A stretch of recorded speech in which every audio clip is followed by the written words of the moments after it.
He titulado este sermón El momento de crisis. Todos hemos estado viviendo bajo circunstancias muy extrañas últimamente, y el mundo está en una crisis. Y pareciera como si el mundo y los países cristianos estuvieran particularmente involucrados en esta crisis. Y sin embargo, hay tantos que creen que esto es solo un fallo momentáneo en el flujo de la historia. Todo volverá a la normalidad, todo estará bien. Esta no es la culminación que todo el mundo ha estado esperando. Todavía hay demasiadas cosas que tienen que ser cumplidas. Y la gente dirá que no hay ninguna señal de que los eventos profetizados estén tomando lugar. Ellos no ven que la marca de la bestia está siendo introducida de manera muy sigilosa. Ellos no ven que la imagen de la bestia está siendo erguida ante nuestros ojos. Y en los grandes momentos de nuestros tiempos pierden los elementos que encajan en la imagen profética. Siempre ha sido así con la raza humana. Si retrocedemos en el tiempo, a la época del diluvio, había profecías que hablaban sobre una destrucción venidera. Noé predicó durante 120 años sobre esta calamidad venidera. Y había una profecía que decía que cuando él muriese, refiriéndose a Matusalén, eso vendría. Y él murió. Y la gente siguió comportándose como antes. No vieron lo significante del evento, aunque haya sido profetizado específicamente. Entonces los animales empezaron a moverse de manera extraña. Y los animales entraron en el arca. 7 pares y un par impuro. Y los científicos de la época dijeron que esto era un fenómeno extraño y tenían muchas explicaciones de por qué esto estaba sucediendo. Pero siguiendo como siempre, esto no era una señal de los tiempos. Esto no era una señal del momento de crisis que había sido profetizado durante 120 años. Exactamente lo mismo sucedió en tiempos de Jeremías. Y hemos hablado sobre eso muchas veces. Cuando Jeremías profetizó, todos afirmaron que esta no iba a ser la forma en la que ocurriría. Después de todo, era el pueblo de Dios y pensaban que él habría de intervenir, él evitaría que estas cosas sucedieran. Ahora, si retrocedemos en la historia y vemos algunos paralelismos en tiempos de Jesús, algunas cosas vienen a la mente. Los discípulos habían sido preparados para lo que vendría. Jesús en muchas ocasiones les contó lo que habría de suceder, que el Hijo del Hombre iba a ser entregado para su crucifixión, que sería despojado de sus derechos humanos, por así decirlo, y que sufriría una muerte ignominiosa en una cruz. Y ellos se rehusaron a creer. Ellos habían sido preparados para la palabra del testimonio, pero cuando el tiempo vino, estuvieron particularmente desprevenidos. ¿Por qué? Porque preconcibieron ideas de cómo se iba a desarrollar las cosas. Y cuando no se desarrollaron exactamente en el formato de sus ideas preconcebidas, ellos perdieron la trama. Una de las ocasiones que Jesús utilizó para educarlos, lo podemos leer en Mateo capítulo 16, versículo 21 en adelante. Desde entonces comenzó Jesús a declarar a sus discípulos que le era necesario ir a Jerusalén y padecer mucho de los ancianos, de los principales sacerdotes y de los escribas, y ser muerto y resucitar al tercer día. Entonces Pedro, tomándolo aparte, comenzó a reconvenirle, diciendo: Señor, ten compasión de ti, en ninguna manera esto te acontezca. Pero él, volviéndose, dijo a Pedro: quítate delante de mí, Satanás. Me eres piedra de tropiezo, porque no pones la mira en las cosas de Dios, sino en las de los hombres. Entonces, ¿por qué Pedro reaccionó de esta manera? Bueno, él había sido adoctrinado por la filosofía de los judíos toda su vida. Su concepto era totalmente diferente del que estaba escuchando. Después de todo, ellos eran los elegidos de Dios. Pero sus circunstancias evidenciaban otro escenario. Por ejemplo, estaban bajo la esclavitud de Roma. Ellos creían que eran la cabeza, pero en realidad estaban en esclavitud. Pero ellos creían que como elegidos de Dios estaban bajo una protección muy especial y que nada les pasaría. Las otras naciones serían destruidas, pero ellos serían elevados a nuevas alturas. Y esta era la mentalidad. Y aquí apareció Jesús y les dijo que iba a sufrir y iba a morir, y su concepto era que Él los elevaría a una alta estatura y que sería coronado Rey de Reyes, Señor de Señores. Ellos tenían una teología diferente. Ellos tenían lo que en términos modernos llamaríamos una vida con propósito o una filosofía de iglesia dirigida por un propósito donde eventualmente ellos serían los dirigentes en el reino por venir. Hay muchos que creen esto hoy en día y ellos estarán tan particularmente desprevenidos como lo estaban los discípulos de Jesús. Así que Jesús les advirtió con respecto a sus tradiciones y su interpretación de la palabra, y les dijo que estas tradiciones no eran acordes a la palabra de Dios. En Mateo 15, versículo 2 leemos: ¿por qué tus discípulos quebrantan la tradición de los ancianos? Preguntaron ellos a Jesús. Porque no se lavan las manos cuando comen pan. Respondiendo él les dijo: ¿por qué también vosotros quebrantáis el mandamiento de Dios por vuestra tradición? Así que nuestras tradiciones y nuestros puntos de vista son a menudo contrarios a la palabra de Dios. En Marcos 7, versículo 8 leemos: porque dejando el mandamiento de Dios, os aferráis a la tradición de los hombres, los lavamientos de los jarros y de los vasos de beber, y hacéis otras cosas semejantes. Y les dice en el verso 9: les decía también, bien invalidáis el mandamiento de Dios para guardar vuestra tradición. Versículo 13 del capítulo 7 dice: invalidando la palabra de Dios con vuestra tradición que habéis transmitido, y muchas cosas hacéis semejantes a estas. Así que esta era la condición. Ellos habían preconcebido ideas por su propia interpretación de las Escrituras de acuerdo con su filosofía y no de acuerdo a la clara palabra de Dios. Es por eso que Jesús les dice en Juan 5:39: escudriñad las Escrituras, porque a vosotros os parece que en ellas tenéis la vida eterna, y ellas son las que dan testimonio de mí.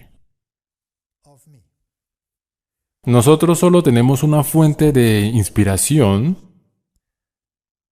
y aunque pueda sonar contradictorio, esa fuente son la ley y los profetas.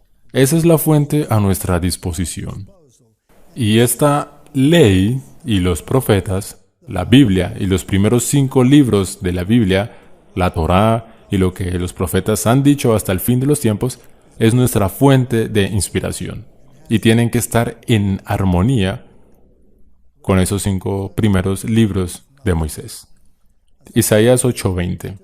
A la ley y al testimonio. Si no dijeren conforme a esto, es porque no les ha amanecido. Así que ni la filosofía ni la psicología pueden suplir las necesidades del alma. Pueden ser como una banda adhesiva. Pueden proveer alivio por un solo momento, pero lo que el corazón realmente necesita es la palabra sin adulterar de Dios. Si fue posible que los discípulos quienes pasaron 3 años y medio con Jesús, tuvieran una idea tan equivocada sobre lo que estaba por suceder. ¿Es posible que pueda ocurrir lo mismo con la humanidad en el final de los tiempos? ¿Es posible que lo mismo pueda ocurrirle a aquellos que están dentro de nuestras propias filas? La pregunta es, ¿cuál es la verdad? Debes comparar tus creencias con la Biblia. Y la Biblia es el credo. Pero muchos dicen que primero debemos poner nuestras creencias en posición y que la Biblia debe estar en armonía con esas creencias. Quiero leer una cita del Espíritu de Profecía. Y esta es una muy buena fuente. Y dice, Roma le negó la Biblia al pueblo y mandó que todos aceptasen sus enseñanzas en su lugar. La obra de la reforma consistió en devolver a los hombres la palabra de Dios. Pero, ¿no se ve acaso que en las iglesias de hoy lo que enseñan a los hombres es fundar su fe en el credo y en las doctrinas de su iglesia antes que las Sagradas Escrituras? Dijo Charles Bichard, hablando sobre la iglesia protestante. Retroceden ante cualquier palabra severa que se les diga en contra de sus credos con la misma sensibilidad con la que los santos padres hubiesen retrocedido ante alguna palabra severa pronunciada contra la veneración creciente que estaban fomentando los santos y los mártires. Las denominaciones evangélicas y protestantes se han atado mutuamente las manos de tal modo que nadie puede volverse pastor entre ellas, sin haberse aceptado primero la autoridad de algún libro aparte de la Biblia. No hay nada imaginario en la aseveración de que el poder del credo está ahora comenzando a prohibir la Biblia, tan ciertamente como lo hizo Roma, aunque de modo más sutil. Nos encontramos con este peligro de que nuestras ideas preconcebidas o incluso algunas de nuestras creencias puedan interponerse en el camino de la verdad. Y en los tiempos que estamos viviendo, necesitamos saber dónde estamos parados. Necesitamos saber qué está por suceder. No vaya a ser que nos encuentre desprevenidos como a los discípulos. Si retrocedemos a la historia de esta iglesia, en 1888 había una crisis. Y la gente tenía ideas preconcebidas y estaban particularmente desprevenidos para aceptar el mensaje de la justificación por la fe, aunque es el pilar central de la salvación. Y esto causó una gran crisis.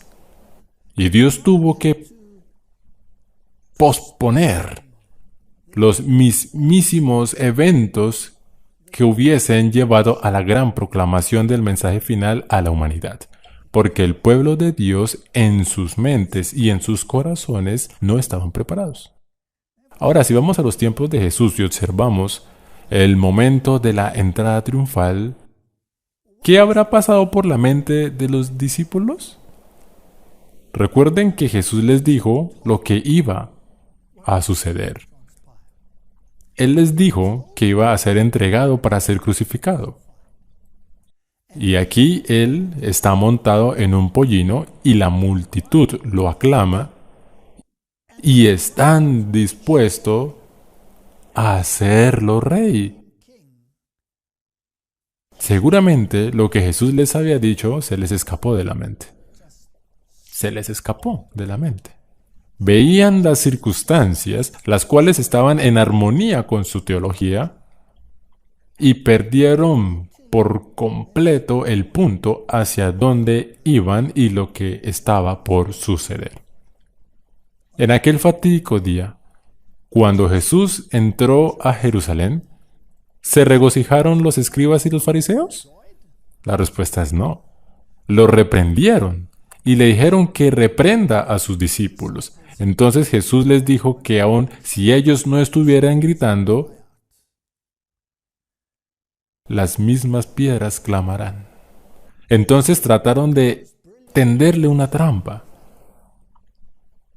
y enviaron a sus mentes más brillantes para atraparlo. Y en ese fatídico día, cuando todos esos eventos tomaron lugar, cuando todos pensaron que esto era la culminación de la era mesiánica, cuando su rey sería coronado rey de Jerusalén y todos sus enemigos serían quitados de su vista, estaban aquellos que lo cuestionaban, estaban aquellos que querían tenderle trampas.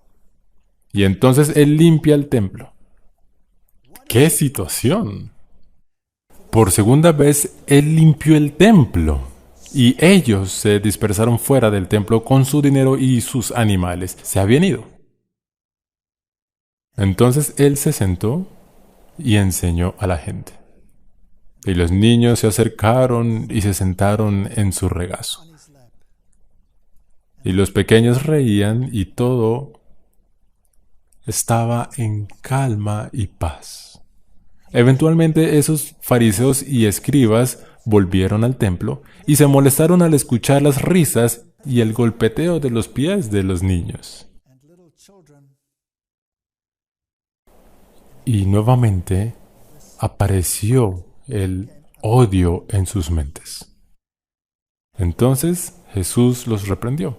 Y el mensaje de Mateo 23 dice: ¡ay de vosotros, escribas y fariseos! Y esa lista de reprensiones debe haber calado en los profundos de sus corazones. Entonces Jesús se levantó y abandonó el templo por última vez. ¡Qué experiencia! Quien era la esencia misma de lo que representaba el templo, lo abandonó, y sus hogares se convirtieron para ellos desolados. Y aquí las tristes palabras en Lucas 13:34, Jerusalén, Jerusalén, que matas a los profetas y apedreas a los que te son enviados. ¿Cuántas veces quise juntar a tus hijos como la gallina a sus polluelos debajo de sus alas y no quisiste? He aquí vuestra casa os es dejada desierta. Y os digo que no me veréis hasta que llegue el tiempo en que digáis: bendito el que viene en nombre del Señor. Entonces vinieron los eventos de la última cena. Los discípulos todavía tenían esperanza de que las cosas cambiaran. Todavía discutían quién era el mayor entre ellos, aun cuando estaba de camino a la última cena. Y en esa última cena, Jesús predice de nuevo que Él sería negado por los mismos discípulos que estuvieron con Él por 3 años y medio. En Mateo 26:30 Él dice: y después de cantar un himno, salieron hacia el monte de los olivos. Entonces Jesús les dijo: esta noche todos vosotros os apartaréis por causa de mí. Pues escrito está: heriré al pastor y las ovejas del rebaño se dispersarán. Pero después de que yo haya resucitado, iré delante de vosotros a Galilea.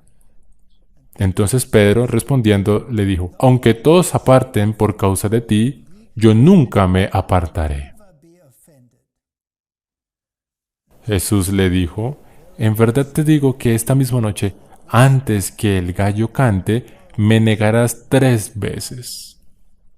Pedro le dijo: aunque tenga que morir contigo, jamás te negaré. Todos los discípulos dijeron también lo mismo. El momento de crisis había llegado. ¿Estaban preparados? No. Estaban notablemente desprevenidos. Estaban llenos de fanfarronería y llenos de confianza en sí mismos. Y así ocurrirá nuevamente en los últimos tiempos. ¿Qué podemos deducir que le ocurrió a los discípulos allí en el jardín del Getsemaní? Porque tengo un terrible presentimiento que estamos al borde de los eventos finales y pareciera ser que estamos condenados a repetir los mismos errores de los discípulos. Mateo 26:36 en adelante dice: Entonces Jesús llegó con ellos a un lugar que se llama Getsemaní, y dijo a sus discípulos: Sentaos aquí mientras yo voy allá y oro. Y tomando consigo a Pedro y a los dos hijos de Zebedeo, comenzó a entristecerse y a angustiarse.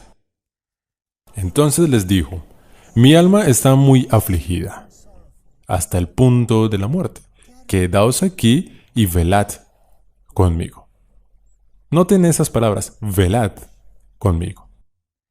Y adelantándose un poco, cayó sobre su rostro y orando diciendo: Padre mío, si es posible que pase de mí esta copa, pero no sea como yo quiero, sino como tú quieras. Vino entonces a los discípulos y los halló durmiendo. Y dijo a Pedro: ¿Así que no habéis podido velar conmigo una hora? Así que, ¿qué es lo que observamos aquí? ¿Qué clase de paralelismo podemos observar? ¿Cuál es el estado de la iglesia en los últimos tiempos? ¿No es la iglesia de la Odisea una iglesia adormecida? ¿No es una iglesia que piensa que es rica y que está llena de bienes? Y aún así está adormecida. Aquí en el momento de crisis, los discípulos están adormecidos. Entonces Jesús va a ellos y le dice a Pedro: ¿Así que no habéis podido velar conmigo una hora? Velad y orad para que no entréis en tentación. El espíritu está dispuesto, pero la carne es débil. Apartándose de nuevo, oró por segunda vez diciendo: Padre mío, si esta no puede pasar sin que yo la beba, hágase tu voluntad. Y vino otra vez y los halló durmiendo, porque sus ojos estaban cargados de sueño. Dejándolos de nuevo, se fue, oró, y por tercera vez diciendo otra vez las mismas palabras. Entonces vino a los discípulos y les dijo: ¿Todavía se estáis durmiendo y descansando? He aquí ha llegado la hora y el Hijo de Hombre es entregado en manos de pecadores. El momento de crisis había llegado y sus discípulos estaban dormidos. ¿Es posible que el momento de crisis ya esté aquí en nuestro tiempo y que los discípulos estén dormidos? Teniendo un concepto totalmente diferente de los eventos, aun cuando fueran preparados por la palabra misma de Cristo a través de los profetas, ellos no lo vieron. No vieron el cumplimiento. No había evidencia. Esto era simplemente un fallo momentáneo en el horizonte. Las cosas volverán a la normalidad. Este no es el final. Todavía debemos ser exaltados y predicar un poderoso mensaje. ¿Es posible que suceda de nuevo? Y aquí vienen las palabras en el versículo 46. Levantaos, vamos, mirad, está cerca el que me entrega. Es interesante, en el Evangelio de Marcos se nos dice nuevamente que Jesús señaló a Pedro en particular. ¿Por qué? Porque Pedro fue quien dijo: Yo no, Señor, yo no te olvidaré. No te olvidaré. Quizá en nuestros tiempos modernos hayamos Pedros modernos quienes digan: Yo no estaré desprevenido. Yo no. A mí no me sucederá, Señor. Yo no te negaré cuando venga el tiempo de crisis. Entonces, en la crisis final, la Biblia nos advierte que el pueblo de Dios estará adormecido. Serán tomados por sorpresa abrumadora. Y aún Juan, el discípulo amado, se quedó repetidamente dormido. Allí en el jardín, el Hijo de Dios sufrió en soledad. En Marcos 14:43 leemos: Todavía estaba hablando Jesús cuando de repente llegó Judas, uno de los 12, lo acompañaba una turba armada con espadas y palos, enviada por los jefes de los sacerdotes, los maestros de la ley y los ancianos. El traidor les había dado esta contraseña: al que yo le dé un beso, ese es, arréstenlo y llévenselo bien asegurado. Tan pronto como llegó Judas, se acercó a Jesús. Rabí, le dijo, y lo besó. Es interesante que en Mateo 26:50 nos cuenta que Jesús lo llamó amigo. Y Jesús le dijo: amigo, ¿a qué vienes? Entonces se acercaron y echaron mano a Jesús y le prendieron. ¿No es increíble? Y Lucas añade en el capítulo 22:48, entonces Jesús le dijo a Judas: ¿con un beso entregas al Hijo del Hombre? Así que primero le dice: amigo, pero ¿para qué has venido? Judas: ¿con un beso entregas al Hijo del Hombre? Entonces le echaron mano y le prendieron. Pero uno de los que estaban allí, sacando la espada, hirió al siervo del sumo sacerdote, cortándole la oreja. Ahora sabemos por el Evangelio de Juan que ese era Pedro. Pedro estaba preparado para ir a la guerra. Pedro estaba preparado para luchar contra el enemigo que venía del frente. Pero, ¿qué ocurriría si el enemigo no venía desde el frente, sino por detrás? Y si los eventos no se desarrollaban exactamente como lo esperaba, sino que resultaban de forma diferente, ¿sería el mismo Pedro? ¿Por qué estaba preparado para sacar su espada para luchar? Porque estaba convencido que Jesús no permitiría que se lo lleven.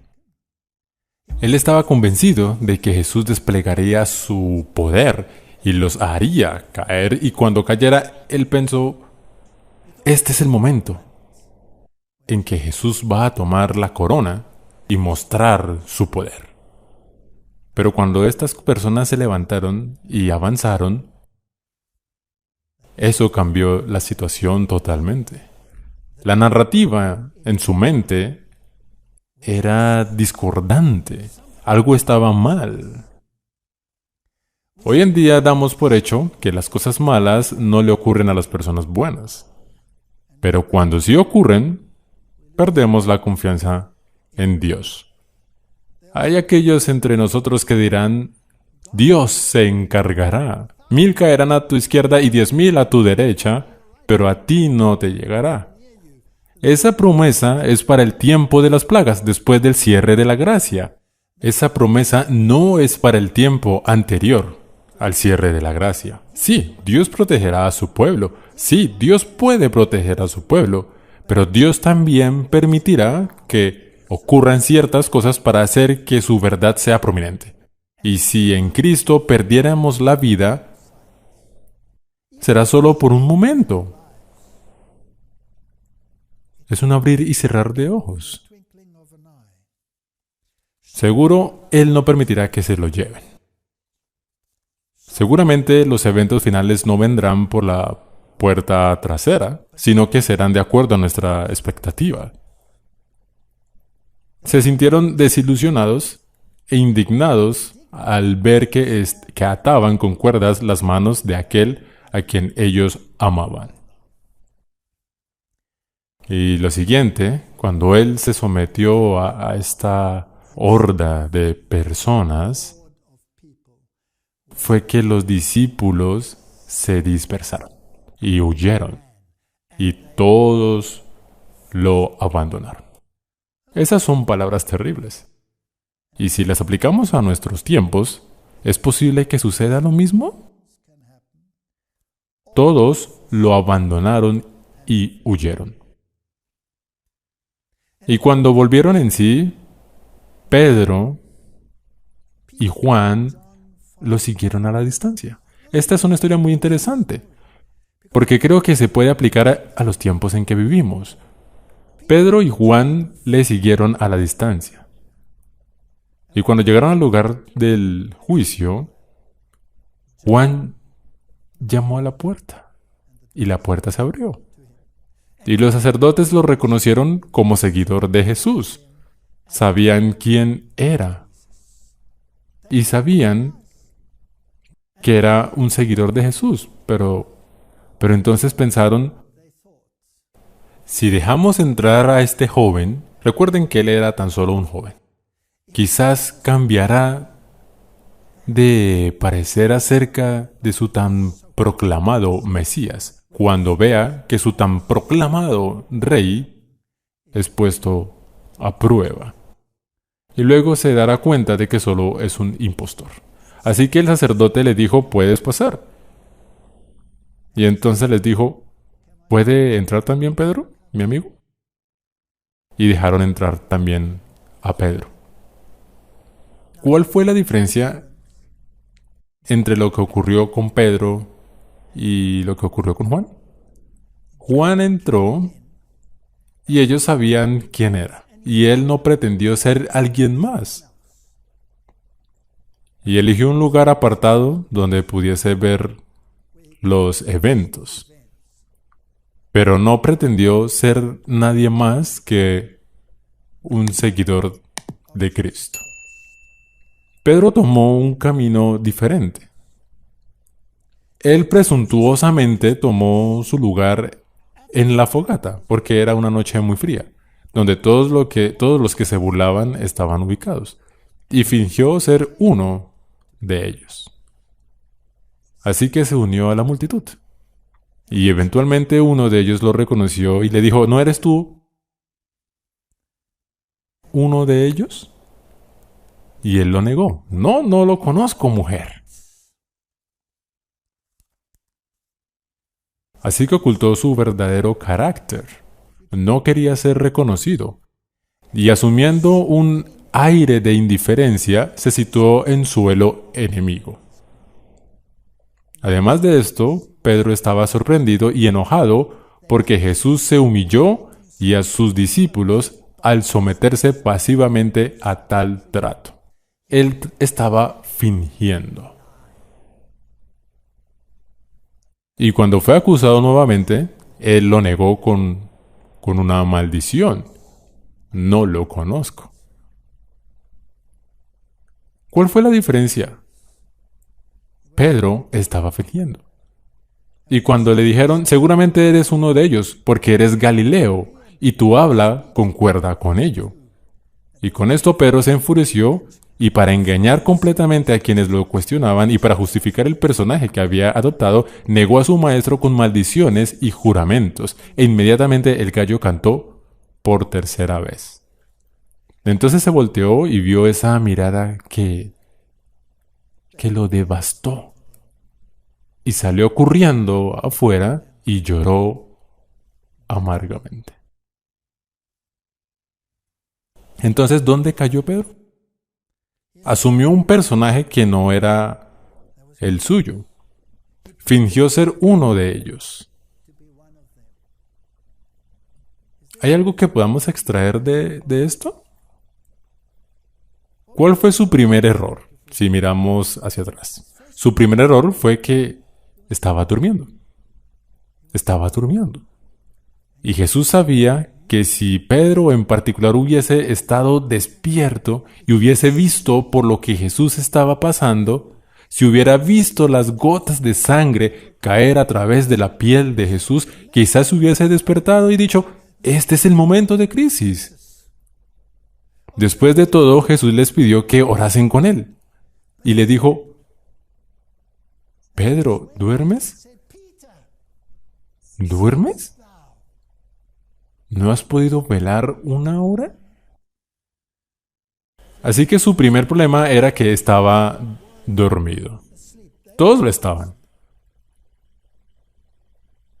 Pero Pedro tenía ideas muy específicas y no pudo asimilar la realidad en su mente y unirla con sus ideas preconcebidas. Entonces fingió ser alguien más. ¿No hacemos nosotros lo mismo? ¿No pretendemos ser como las demás iglesias? ¿No somos solamente otra denominación evangélica? Cuando nos sentamos en los concilios ecuménicos, decimos, somos diferentes, somos discípulos de Jesucristo. Creemos en la ley y en el testimonio. Y creemos en la implementación de la marca de la bestia.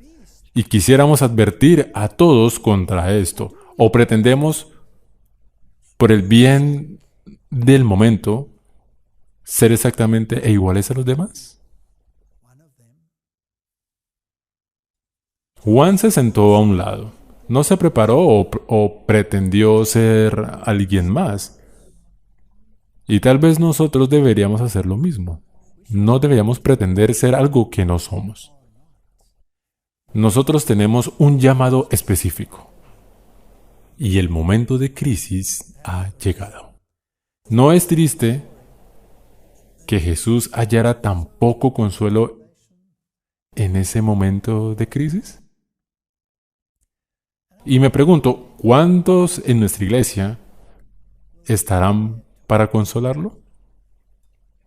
En Marcos 15:21 leemos que cuando Jesús estaba por ser crucificado, donde cargó con esa cruz hasta más no poder, mandaron a Simón de Cirene, quien solo pasaba por allí, viniendo del campo, padre de Alejandro y Rufo, que es mencionado en Marcos 15:21, a que él cargara la cruz. Este Simón no era discípulo de Jesús. Él iba en dirección opuesta, no estaba siguiendo la cruz. Pero sus dos hijos eran discípulos de Jesús. En el libro de Romanos 16:13 hay una referencia a Rufo, quien no sabemos si es el mismo Rufo. Sin embargo, existe la posibilidad, porque sabemos por el espíritu de profecía que el hijo de Simón, Rufo, era seguidor de Jesús. Pero su padre era indiferente, y aquí tuvo una oportunidad y cargó esa cruz. Y vio la conducta de Jesús y presenció los eventos de ese día.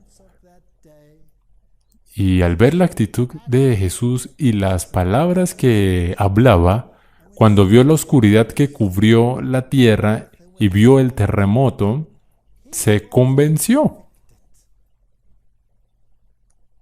y se volvió un discípulo de Jesús ese mismo día. Sus hijos eran creyentes, leemos en el espíritu de profecía. Y el otro que estuvo allí para consolarlo fue el ladrón en la cruz, el que dijo, Señor, acuérdate de mí cuando vengas en tu reino. Entonces Jesús le dijo, de cierto te digo que hoy estarás conmigo en el paraíso. Más precisamente le dijo, de cierto te digo hoy que estarás conmigo en el paraíso. El segundo consuelo, un ladrón en una cruz. Un hombre que iba en sentido contrario. Y el tercer consuelo fue el centurión. Mateo 27:54. El centurión y los que estaban con él custodiando a Jesús, cuando vieron el terremoto y las cosas que sucedían, se asustaron mucho y dijeron, en verdad este era hijo de Dios. Cuando fueron testigos de los eventos de aquel día, quedaron convencidos. Y aquí están tres individuos, un ladrón, un hombre yendo en sentido contrario y un centurión endurecido. Y ellos se convencieron por los eventos de ese tiempo. Yo creo que en el final de los tiempos será exactamente igual. Creo que habrá militares que dirán, seguramente esta era la verdad que fue predicada sobre los mensajes de los tres ángeles. Creo que el ladrón en la cruz y el criminal en prisión dirán, Dios, acuérdate de mí. Y creo que la gente que esté yendo en sentido contrario se volverán y serán testigos de los eventos y se volverán discípulos de Jesús. Allí estaba Nicodemo y José. Y cuando ellos vieron los eventos de ese día, cuando vieron el terremoto, y cuando vieron el sol oscurecerse, y cuando vieron las piedras saliendo del suelo, y las tumbas ser sacudidas hasta ser abiertas, su fe se estableció. Cuando oyeron y vieron el velo ser desgarrado de arriba a abajo, su fe fue establecida. Pero el triste hecho es que solo había un discípulo al pie de la cruz, Juan, el que no pretendió ser alguien más, sino que estuvo firme a pesar de que estaba dormido, aun cuando huyó en aquel día. Él fue quien enterró a Jesús junto con Nicodemo y José. ¡Qué historia! ¿No es increíble que hasta la naturaleza inanimada reconoció al Hijo de Dios en aquel día? Mientras que los que deberían haber estado más cerca de Él no se encontraban por ningún lado, excepto por Juan y un puñado de mujeres. En el nacimiento de Jesús leemos: la estrella de ángeles había conocido a Cristo y había conducido a los videntes al pesebre donde yacía. Las huestes celestiales lo habían conocido y cantaron alabanzas sobre las llanuras de Belén. El mar había reconocido su voz y obedecía a sus órdenes. Las enfermedades y la muerte reconocieron su autoridad y cedieron su presa a su demanda. El sol lo había conocido y escondió su rostro de la luz de la vista de su agonizante angustia. Las rocas lo habían conocido y se estremecieron en fragmentos a su llanto agonizante. Aunque la naturaleza inanimada reconoció y dio testimonio de Cristo, que era el Hijo de Dios, aún así los gobernantes y los sacerdotes no reconocieron al Salvador. Rechazaron la evidencia de su divinidad y endurecieron sus corazones contra su verdad. No eran tan sensibles como las rocas de granito de las montañas. El Espíritu de Profecía, tomo 3, página 170. Ahora, ¿cómo aplicamos esta historia a nuestros tiempos? Estamos viviendo circunstancias muy similares. Una crisis está a punto de suceder. Y tenemos ideas preconcebidas, pero tenemos una palabra clara y un testimonio claro. Existe esta historia sobre la visión de la parada de tren en la estación de Loma Linda, donde Ellen White revela una visión que tuvo a algunos de nuestros pioneros. Y ella hace referencia a este escenario del fin de los tiempos sobre lo que pasaría. Y ella dijo, según estos testigos, que una terrible tormenta de persecución como un vendaval que derribó todo objeto en pie. No había ningún adventista a la vista. Ellos, como los discípulos, se olvidaron de Cristo y huyeron. Y todos los que habían buscado oposición alguna nunca fueron vistos de nuevo. ¡Qué terrible declaración! Luego de la tormenta hubo calma. Entonces los adventistas se levantaron como un gran rebaño de ovejas, pero no había pastores. Todos esperaban en ferviente oración por ayuda y sabiduría, y el Señor contestó ayudándolos a elegir líderes entre ellos, quienes nunca habían buscado tener ninguna posición. Oraban fervientemente por el Espíritu Santo, el cual era derramado sobre ellos, alistándolos para el servicio. Entonces avanzaron hacia adelante, claros como la luna, claros como el sol y terribles como un ejército, con estandartes para dar este mensaje a todo el mundo. Quedé asombrada. Y me pregunté si esto aplicaba incluso a nuestra universidad en los Estados Unidos. Y la respuesta vino. Se aplicaba a toda la denominación mundial. Hermanos y hermanas, es posible que las voces que se levantan y nos dicen, esta no es la crisis, que no será así para ti, que vendrá de manera diferente, o que esto es un fallo en el horizonte. Puede que esas voces sean tomadas por sorpresa algún día. ¿No es esa una posibilidad? Es posible que algunos de nosotros pretendamos ser algo que no somos. ¿Es posible que alguno de nosotros tratemos de redirigirnos? Quiero advertir hoy a nuestro pueblo: no escuchen las voces que intentan canalizar el mensaje de los tres ángeles dentro de otros temas, tal como los problemas de justicia social de nuestro tiempo. No escuchen esas voces. Tenemos órdenes de marcha muy específicas. Tenemos que contar sobre un gran tiempo de crisis que está ante el pueblo de Dios. Y tendremos que atravesar ese momento de crisis. Así que no escuchen esas voces que tratan de decirle que Jesús era un activista de la justicia social, porque su reino no es de este mundo. Debemos dirigir las mentes hacia otro reino, el que va a ser preparado. No escuchen las voces que traten de intimidarlos al ponerles etiquetas como teóricos de la conspiración,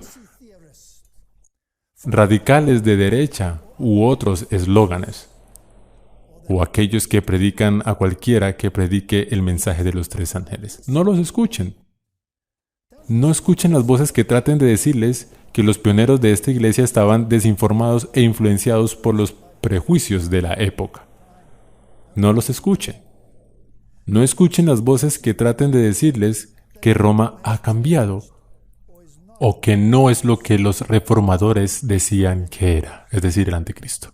No escuchen las voces que traten de marginalizar al espíritu de profecía como engaños del siglo XIX. No los escuchen.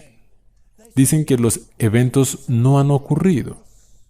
No hay ninguna ley sobre la implementación del domingo. Por supuesto que no. Ese será el último evento que suceda. Pero si no vemos los movimientos cambiantes, estaremos tan sorprendidos como lo estaban esos discípulos. No escuchen las voces que traten de hacer de la marca de la bestia algo más de lo que es. Algo que ataca la autoridad de Dios, la cual está arraigada en el cuarto mandamiento. No escuchen esas voces. No escuchen esas voces que tratan de decirle que el don de profecías no es una característica de identificación de la iglesia remanente. No escuchen esas voces que traten de decirles que sean inclusivos y no separatistas. No traten de fingir ser algo que no son. No escuchen nada que no esté en armonía con la ley y el testimonio. Escuchen lo que Dios dijo en su palabra y envió a su profeta al remanente. Allí yace nuestra única seguridad. Si los discípulos hubiesen escuchado las palabras de Jesús e internalizado, no habrían sido tomados por sorpresa. Si hubiesen permanecido despiertos y vigilantes, hubieran visto las señales a su alrededor, hubiesen sabido la hora, pero estaban dormidos.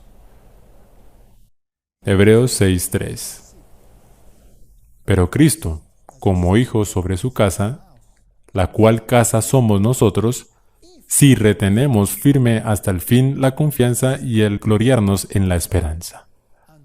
Ese es nuestro encargo. Sabemos por qué estamos aquí. Sabemos por qué tenemos un mensaje que llevar. Y tenemos un mensaje muy distintivo que llevar. No es un mensaje de paz y seguridad. Es un mensaje de una crisis venidera que vendrá con abrumadora sorpresa. Ahora es el tiempo de mantener firme nuestra confianza y creer lo que la Biblia y el Espíritu de Profecía nos ha dicho. Que Dios fortalezca a su pueblo para que podamos estar de pie en el momento de crisis y así como Juan, poder decir: yo soy seguidor de Cristo. Yo guardo los mandamientos de Dios y me aferro al testimonio de Jesús. Y serán enviados ángeles para proteger a aquellos que creen y para prepararlos para el fuerte clamor. Oremos. Padre Celestial, ayúdanos a estar despiertos en estos tiempos de crisis. Mientras vemos los eventos que se desarrollan ante nuestros ojos, mientras vemos la anarquía propagándose por todo el mundo, mientras vemos reglas y regulaciones siendo preparadas, permítenos darnos cuenta que el momento de crisis ha llegado. Y permítenos predicar como nunca antes el mismísimo encargo que tenemos, el mensaje de los 3 ángeles. Da poder a tu pueblo para mantenerse en pie en el momento de crisis. En el nombre de Jesús, amén.